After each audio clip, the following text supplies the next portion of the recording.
dealing, they're dealing through Qatar and the United States. And you can't accept the United States objectives. The United States has different objectives Yeah. than Israel does.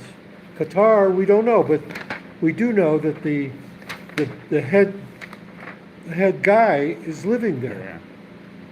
Yeah. And so we can assume, I think safely, that Qatar is not on Israel's side. Yeah. And so this is perilous for Israel. Um, and it's begun because they've already, today's Thursday, there was supposed to be a release today. It's not happening. And so now the cards are starting to be revealed, and Israel has to understand that they are being manipulated. This is not 240 people or so, and children, and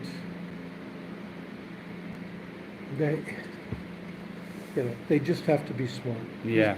Well, hopefully God will give them the wisdom, and hopefully, really, hopefully God will be on our side in an open way, and that way they're able to, It's just Israel has, it's a long time ago, but I've spent a year there in the econ department. There are very, very, very world-class, smart people yeah,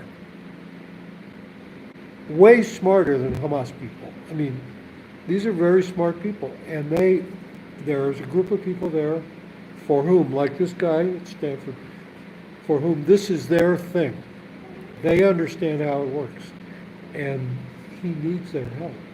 He needs their help, and you have to ignore. The hard part, I think, is to ignore the families, because the families don't care. and I don't blame them. Absolutely. It's their children, it's their husbands, it's their wives, but that's not the path to victory or to success. Yeah.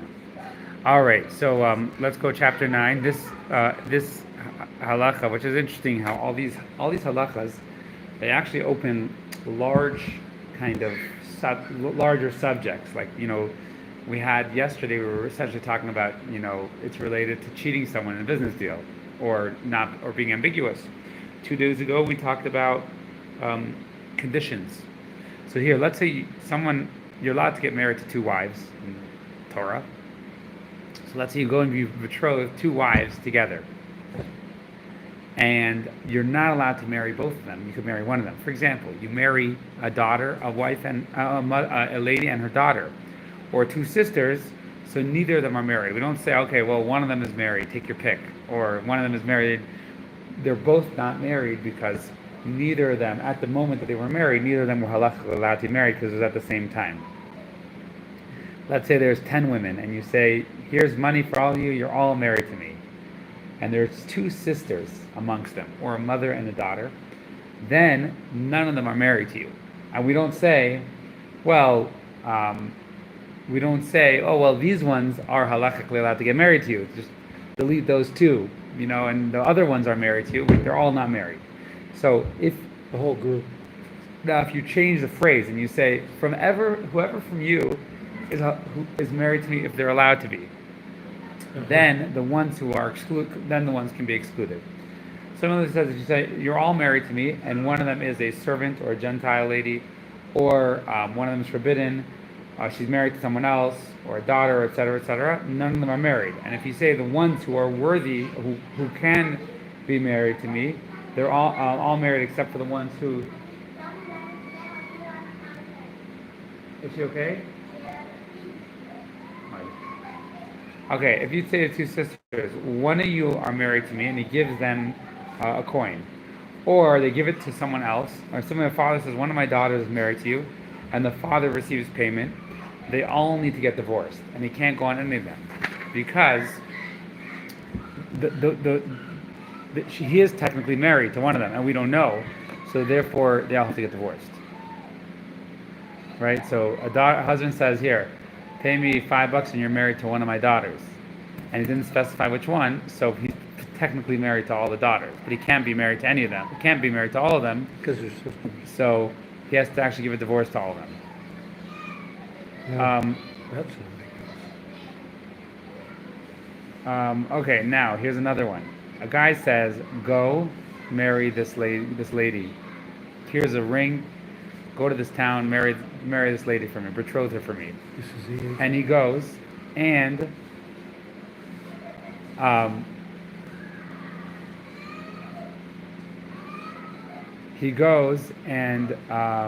he himself betroths the mother or the daughter, and he doesn't know which one he betroths first. They both need a get. They both need a. Wow, thank you. They both need a divorce document. Um, uh, Careful. okay.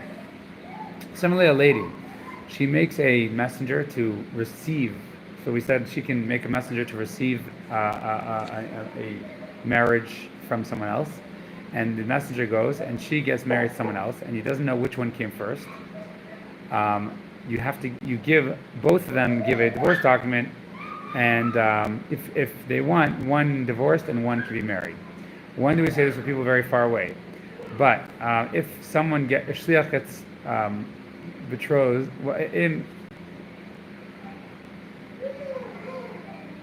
One can give a word and the other can marry.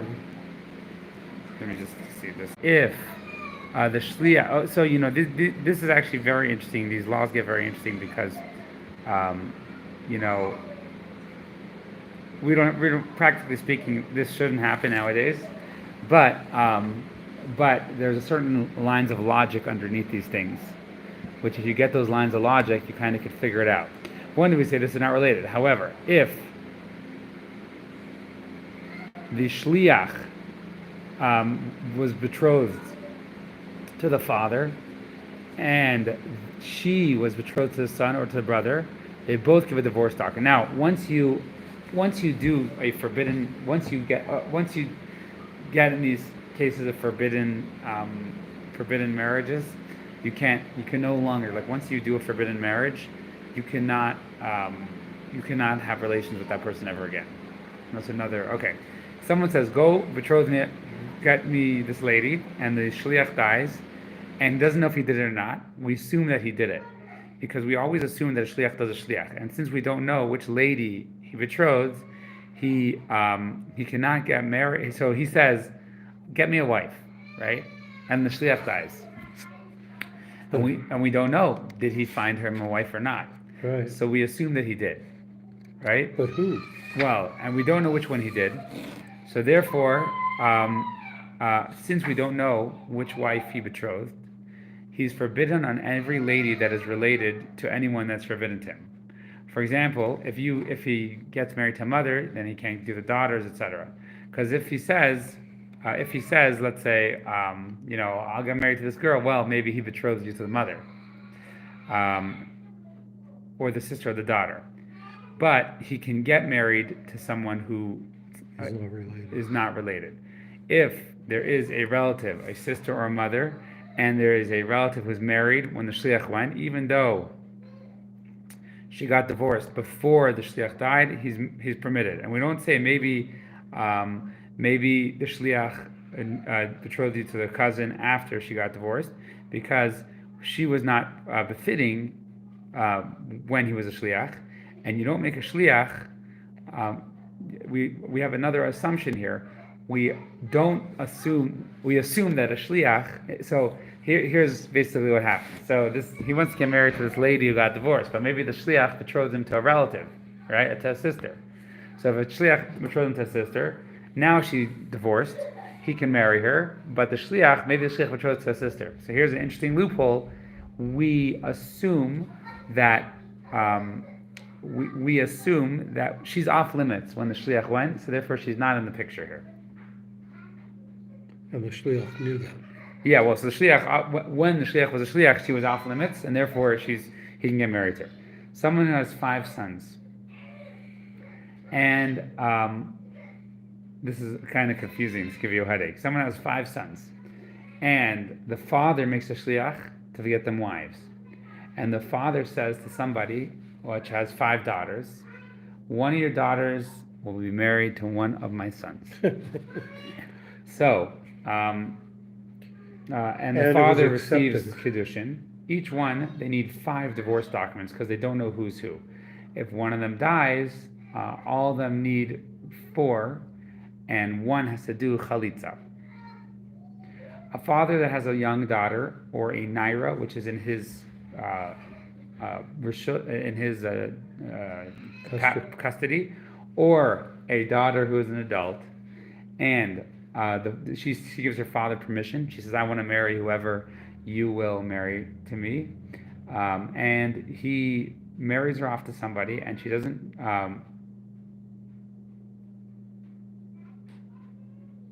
Okay, so a father has a young daughter or a naira or a begeris, and he has permission, and he betroths his daughter to somebody. Father told him, my daughter's betrothed to you. Yeah, so the daughter is not included until he says, "My daughter made me a shliach." So she's not married, but the other 2 daughters will be married. So what it's pointing out here is when a daughter wants her father to take care of her marriage, we don't allow her to, we consider him a shliach. We don't consider him a father who's like extending custody. Someone who has two groups of daughters from 2 wives, and they're all in his custody, and he betroths one of them, and when he does it, he says to the husband, "I did my big daughter is married to you," even though we could say maybe the oldest one is married to him, or the oldest of the younger group, or the youngest of the older group, which is the older than the oldest of the other group. They're all permitted except for the oldest of the oldest. She's the only one which we know clearly can take the title of the oldest daughter. Similarly, if he does the youngest daughter, even we could say the youngest, maybe it's the youngest of the older group, or the older of the youngest group, or the youngest of the youngest from the youngest of the oldest. They're all permitted except for the youngest of the youngest, and she's the only one, because the oldest daughter means there's no one older, and the youngest means there's no one younger. The father is believed to say, and this is something interesting. I mean, he could say, "Oh, you're already betrothed," and let's say he dies, and now we don't know who. She's forbidden to get married. She can never get married because we don't know to who. Right? So if he says you're betrothed, yeah, I married you off. It's a serious thing. Okay, a father that says, "I betrothed my daughter, and I don't remember who. She is now forbidden to get married to everybody for all time," until he says, "Oh, this is the guy," and she'll need a divorce document, even though she found out after she got older. A father says, "I don't know who I married her off," and someone says, "I'm the one who did it." He's believed, and he doesn't need to get remarried. If 2 people come and say, this one says I did it, and this one says I did it, they both give a divorce document because we don't know who. And if they make an agreement, one of them can get divorced and one of them can be married. If he got married and then afterwards someone else comes and says I was the one who did it, we don't believe him anymore. We don't after she's married already, and after we consider her married, we don't believe someone else to say, "Oh no, actually I was betrothed to her."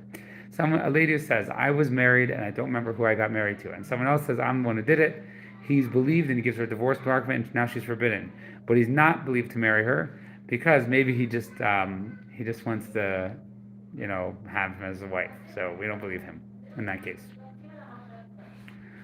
Someone says to now, they always have stories, satires of people going to Las Vegas to gamble and end up getting married, meeting someone and getting married, and they're drunk and they don't remember.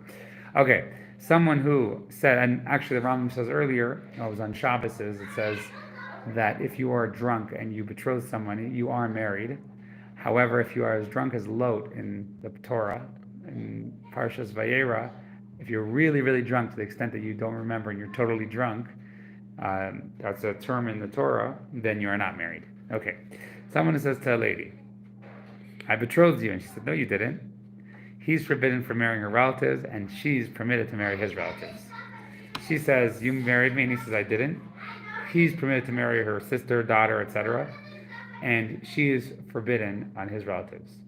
If he comes and he says, I betrothed you, and he says, sorry, wrong person, you betrothed my daughter, he is forbidden on the relatives, Daughter's relative. the daughter's relatives, and the daughter is permitted in his relatives. Sorry, he is so sorry. He says I betrothed you, and she says you didn't do it except my daughter. Um,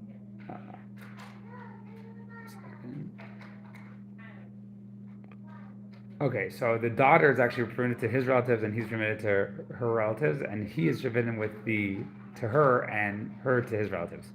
If he says I betrothed your daughter, and he says it was me, he's forbidden too. So this is an interesting thing. Typically, in Jewish law, we don't really believe people when they say they sin. The reason is because, well, so here basically, we do believe him. It's not really a sin. He's just saying I got betrothed to you. So we say, hey, there's a disagreement here. We believe you on yourself and believe her on herself. So he is forbidden on the daughters, and the daughter is forbidden on his relatives. And daughters forbidden on his relatives, and he's permitted to the mothers, and the mothers permitted to him. All these ones that they say that they had it in front of witnesses, and then the witnesses died or left. However, if he said I did it without witnesses, then none of these things count. So all these cases here, we could just ask the witnesses, right? Ask the witnesses. Who do you remember? So we're talking about witnesses. They moved to another country, or they died. However, if he says, "Oh, it was in private," then it doesn't count.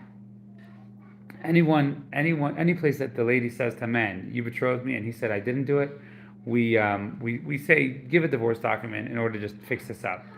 And if he gives a divorce document, if he doesn't do it, then we force him to give a ketubah. If you send someone to go betroth someone and he does it for himself, it's married to the shaliach, and it's forbidden to do that.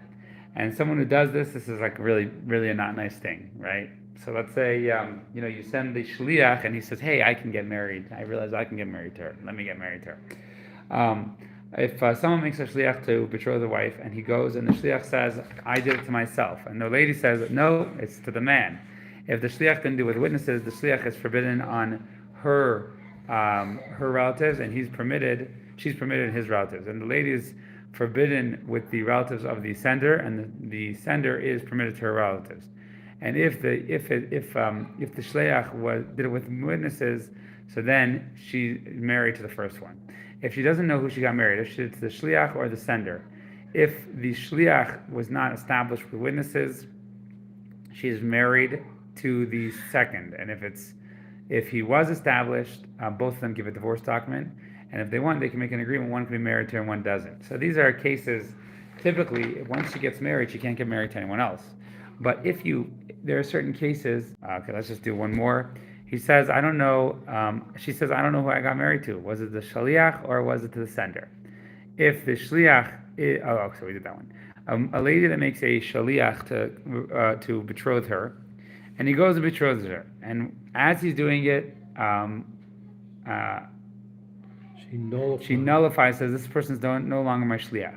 And we don't know if it's before or after, so we are not sure she's married. So nowadays, you can make a phone call or send an email, but in this case here, we don't know the exact date that the things happen. So, okay. Now, all these cases here are always, usually the formula is you just get divorced. You get divorced. That can be difficult. Let's say you got betrothed to a Kohen can't get married to someone who's divorced, so that can ruin the marriage. Okay. Someone who he knows he got engaged to 5 people and he's just not sure which one. And each one says it was me. He cannot get married to any of the relatives, and he has to give a divorce document to everyone. And he has to give a ketubah when you get divorced, right? You have to give a ketubah. So what does he do? He gives one ketubah and he leaves. And if he did it with relations, the rabbis say you have to give a ketubah to each and every one. If he got married with relations. And it's known that a ketubah that someone wrote and it's lost, and each one says, I'm the one, and he wrote me a ketubah and he lost my ketubah. Okay. A lady a voice came that she's married to someone else, We assume that she's married, even though we don't have proof. And anything which wasn't established in Bezdin, if the voice wasn't established in Bezdin, we don't worry about it. For example, let's say they say, I heard this person's married to that person. And like two witnesses come, and they saw, we saw candles in their house, we saw this bed set in their house. People say, they heard the guy say, hey, I got married to this person, or whatever it is. We listen to him and we say they were married, and or they heard her saying, they heard people saying, oh, they got married. We don't work. Maybe they planned on doing it and it didn't happen. And if two people come, so like maybe when two people get married in Jewish law, so they rent a house or buy a house or whatever it is. So just because they have those things doesn't mean they're married, because we don't know if they actually got married. And similarly, if two people come in and say, we saw a party, and we heard from so and so that saw a party, and this is a voice. We heard from witnesses when the witnesses died or left. We assume that they are married. When do we say this? If there was no condition. But if there was a condition and they heard the condition in the marriage, then we don't consume. For example, let's say someone gets married on a condition, and we don't know. We know that they got married because we know they had a party, etc., etc. So we ask her, and we can assume whatever she says, and that is a voice of her being considered married.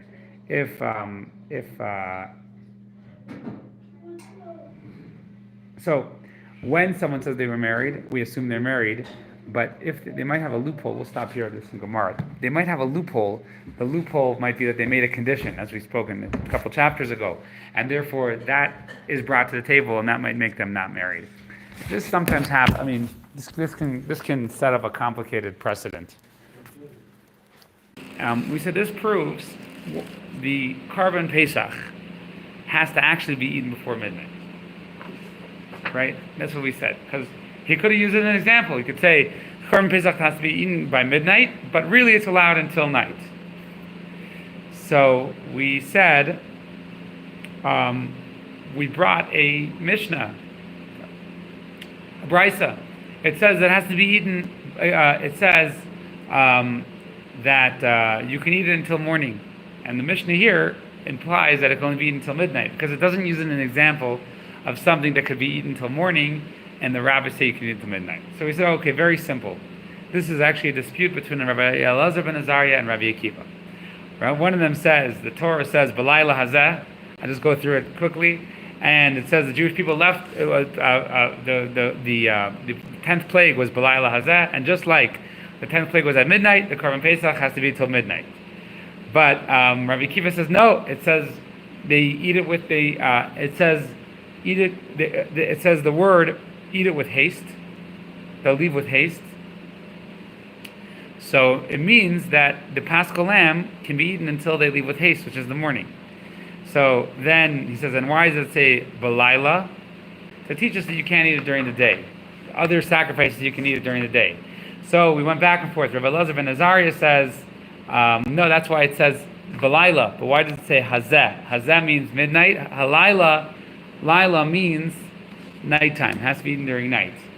And Rabbi Akiva says no, because if it would have just said B'layla, we would say you can eat it tonight and tomorrow night. B'layla hazeh means only tonight. So Rabbi Elazar says, what do you mean? It says don't leave it over till morning though. So you won't think that it can be eaten for the second night. So Rabbi Akiva says, well, maybe morning is in the second morning, right? So he said that this is kachim kalim, which are sacrifices usually could be eaten 2 days and 1 night. And since the Torah says you can't eat it during the day, that means maybe you can eat it for 2 nights. So Rabbi Elazar ben Azariah says, well, it says don't leave over till the morning. So he says maybe that's the next morning. So he says no. The Torah says morning, so we're careful. It means that morning. And that is where we finished off. So then we said, really, Rabbi Elazar ben Azariah and Rabbi Akiva are really a other dispute. And that dispute is what they base their dispute on. Now again, we are just analyzing. We know what they said, and we are analyzing how they'll derive things from the verses. So here we're at the bottom of page 56. And I know this is kind of confusing. It's kind of common in the Gemara, where the Gemara is kind of like trying to really dig. Elazar, Amalcha Baiker Rishonu. Okay, Vahani Tanai Kahani Tanai. These rabbis, Rabbi Kiva and Elazar ben Azariah, they hold like these two other rabbis who disagree over the same issue. The Tanya, it says in the Brisa, Sham, over there, Tizbach es Pesach ba'arev. In the evening, you will offer the Paschal lamb in the evening when the sun sets at the time that you left Egypt. So upon closer examination, it seems that the verse mentions three distinct times. There's the evening, refers to the afternoon until sunset. Then the sun sets, refers to the time of sunset itself. And then the time you left Egypt is the early hours of the morning. Therefore, it seems the times parallel three different stages of mitzvah, and regarding to this is what they disagree. So now we say, Sham tizvach as a Pesach ba'arev, you have evening, kavay hashemesh, and Moed Tzeitzcha Mitzrayim, the time you left Egypt. So you have three times in the verse here. So now let's see how they arrange these three times. Rabbi Eliezer says, Ba'erev atazeveach. In the evening, in the afternoon, you slaughter it. Ukavay hashemesh ata eichel. And when the sun sets until midnight, you eat it. U'moed Tzeitzcha Mitzrayim ata seirif. And when the time you left Egypt, that's when you burn it. You have to burn the leftovers, right? So that's how Rabbi Eliezer reads this verse. It's actually a very interesting verse because when you're reading it simply, it could be one time, But here the Torah says no. There's be'erev kavay hashemesh moed tzeitzcha mitzrayim, and there are three things that have to be done with the Paschal lamb. That is the opinion of Rabbi Eliezer. Rabbi Yeshua says differently. Be'erev, in the evening, the afternoon, you slaughter it. Kavay hashemesh, when the sun sets, you eat it. And until when do you eat it? Ad moed tzeitzcha mitzrayim, until the time the Jewish people left Egypt. So they're saying these are three different times? Yes. But they could be... Well, the Torah is describing three different times. It's saying there's Erev, Bo Hashemesh, and Tzeitzcha Mitzrayim. Those are three different times. Evening, sunset, and when you left Egypt. One rabbi seems to say, when is Bo Hashemesh, when is the sun sets? That is referring until midnight. And the other one says, no, it refers till the next... Now, someone might say, when is the darkest point of night? It's midnight, because, that's when the sun is furthest. So, one rabbi says, Boy Hashemesh is until midnight. The other rabbi says, Boy Hashemesh, when the sun sets, when is that until? Until the next time we are talking about, in the next clause in the verse. So it couldn't mean like this. This is when the sun sets. Yeah. Let's say this is the evening, this is when the sun sets, and this is when we leave Egypt. It couldn't mean that one is a subset of the other, and they're just narrowing the time. Well, there's still stages in the time.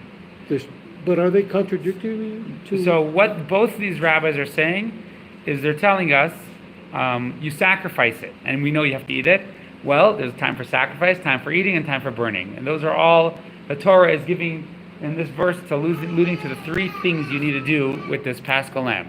Paschal lamb is going to go through three stages. Tonight is Passover. We're going to sacrifice it, we're going to eat it, and then we are going to burn it. So one rabbi says the eating is until midnight, and one of them says the eating is until morning, until the next thing. And those are essentially the same two opinions of Rabbi Elazar ben Azariah and Rabbi Akiva. One says midnight and one says till morning. Amar Rabbi Abba. So Rabbi Abba says, I'll give you an alternative. So that's one. We said, look, these two rabbis, Rabbi Akiva and Rabbi Elazar ben Azariah, seem to be parallel with this dispute. So now the Gemara is going to give, actually, here's some more opinions. Amar Rabbi Abba. Everyone agrees when the Jewish people were redeemed, it was at night. As it says, Hashem Mitzrayim Laila. When were they freed? They were freed at night. Everyone agrees. When were they freed? They were freed at night. When did they leave? They left in the day. As it says, the Torah describes in Numbers, after the story, it says the Jewish people left the next day after Pesach. Al ma nechleku. On what are they arguing? Al shas chipazin. When is the time of haste? It says you will eat it in haste, for it is a Paschal offering of the Lord. Rabbi Elazar ben Azariah said, what is the meaning of haste? the haste of the Egyptians at midnight, as they hurried to the house of Israel to send them away. Rabbi Akiva said, what does it mean in haste? So the Torah is ambiguous. It says you eat at the time of haste. What is haste? So they have different interpretations of haste. One rabbi says it's the haste of the Egyptians. The haste of the Egyptians was at midnight. So you can eat it till midnight. And Rabbi Akiva says, no, the haste is talking about the Jewish people in the morning. God says, you're going to leave in the morning. So they're all waiting around the whole night. Comes the morning and they're all rushing in. That's the time when you stop, in the morning. We'll get to the Mishnah, but let's Tanya Nami Hacha, Hitziach Hashem Lakachim Mitzrayim Laila. It says God took you out of Egypt. They leave at night. Well, they left in the day. Merachas Pesach. That's Bnei Yisrael. Bnei Avraham. Ela Malam Sheschila Lahem Gulam Me'erev. This is similar to this statement. We have another brisa. It says God took them out of Egypt, but He didn't take them out of Egypt. It says no. Because the Egyptians, they wanted to leave at night, and God said, no, you're going to leave in the day. So that was the beginning. So that is something that fits with Rabbi Akiva's statement. Or the truth is, this is just similar to what Rabbi Abba is saying. Rabbi Abba says, again, all he says, so we have different ways of explaining the dispute between Rabbi Akiva and Rabbi Elazar ben Azariah. All he's explaining, Rabbi Abba is just saying, he's saying that the dispute is, what is the term of chipazin? What is the term of haste? When is haste? Is it the haste of the Jews or haste of the Egyptians? And he quotes another brisa that says, that even though the Torah says they left at night in one place, God took them out of Egypt, it's almost like God removed the obstruction to leaving. That's what it means. And then, since the last topic discussed Egypt, so we'll just do one more medrash. Davar na ba'aznei ha'am. Amri devei Rabbi Yana. Eina el lashon bakasha. It says, speak please in the ears of the people that they should borrow, every man, this is literally what it says, they should borrow. Basically, this is the mitzvah where the Jewish people are told to go and get the gold and silver from the Egyptians. And the Torah used the word vayisha'alu, which means either to borrow. So some commentaries said they went, we're going to borrow this. Or it means to empty out. But anyways, Eina el lashon bakasha. Amar le'kadosh baruch hu Moshe bakasha mincha lecha amar Yisrael bakasha mikem shalu mitzrayim klekesel chayzav shelo yemar.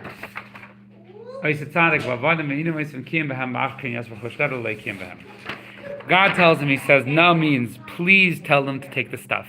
It doesn't mean it's optional. Please take them to tell the stuff. I promised Abraham that they would leave with wealth. I want them to leave with wealth. All right, let's stop here. We're actually going to go into the dispute, if they were forced to do it, if they were not. But ultimately, according to Rashi, according to the Gemara, we're going to